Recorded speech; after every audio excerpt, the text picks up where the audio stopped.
Hello, I'm Kate from Spot Wellbeing. We're going to look today in this video at a seated pelvic tilt or seated cat-cow.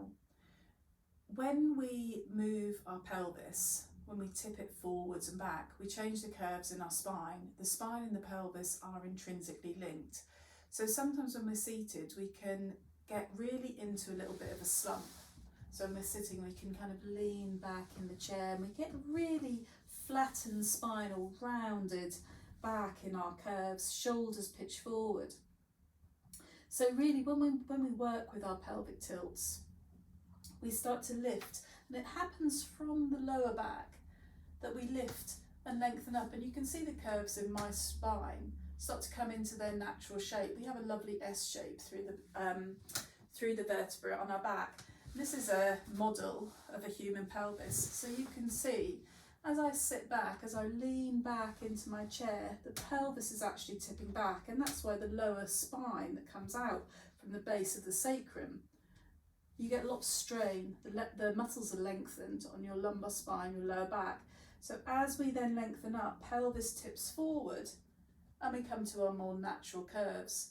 So we can use this movement of the pelvis to start to work into an exercise to help us mobilise and lubricate the joints in the spine, the little discs between the vertebrae.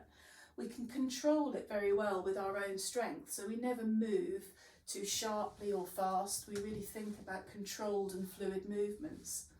So come a little bit further forward on your chair if you can, place your hands onto your knees, and you can support yourself with your hands on your knees. To start with, we will find that slump, that rolling back. So think about rolling. If you can feel the bony prominences in your bottom, you kind of roll to the back of them, your sit bones, and you find that curving in your back. You can see my shoulders are rolling forwards and my chin has come down to my chest. Now to lift up, I'm going to roll to my sit bones, or the pelvis starts to roll forwards. You can pull on your knees a little bit. You broaden across the front of the ribs and the chest. You sit proud and lift the chin. Crown of head reaches upwards. And then again, we start to roll the pelvis back, letting the shoulders round, the chin come into the chest, and then we start to lengthen all the way up again. So smooth, fluid movements, and you can see the shape of my back is really changing as I move. So you can understand how this might help to get a bit of mobility into your low back. But of course, if you have any problems or pain that feels acutely sore when you work on this, you moderate, you only work as well as you can. And of course, it's always advisable to have the advice of your doctor before you participate in any exercises. But it's quite nice here just to move gently, just to free up forwards and back.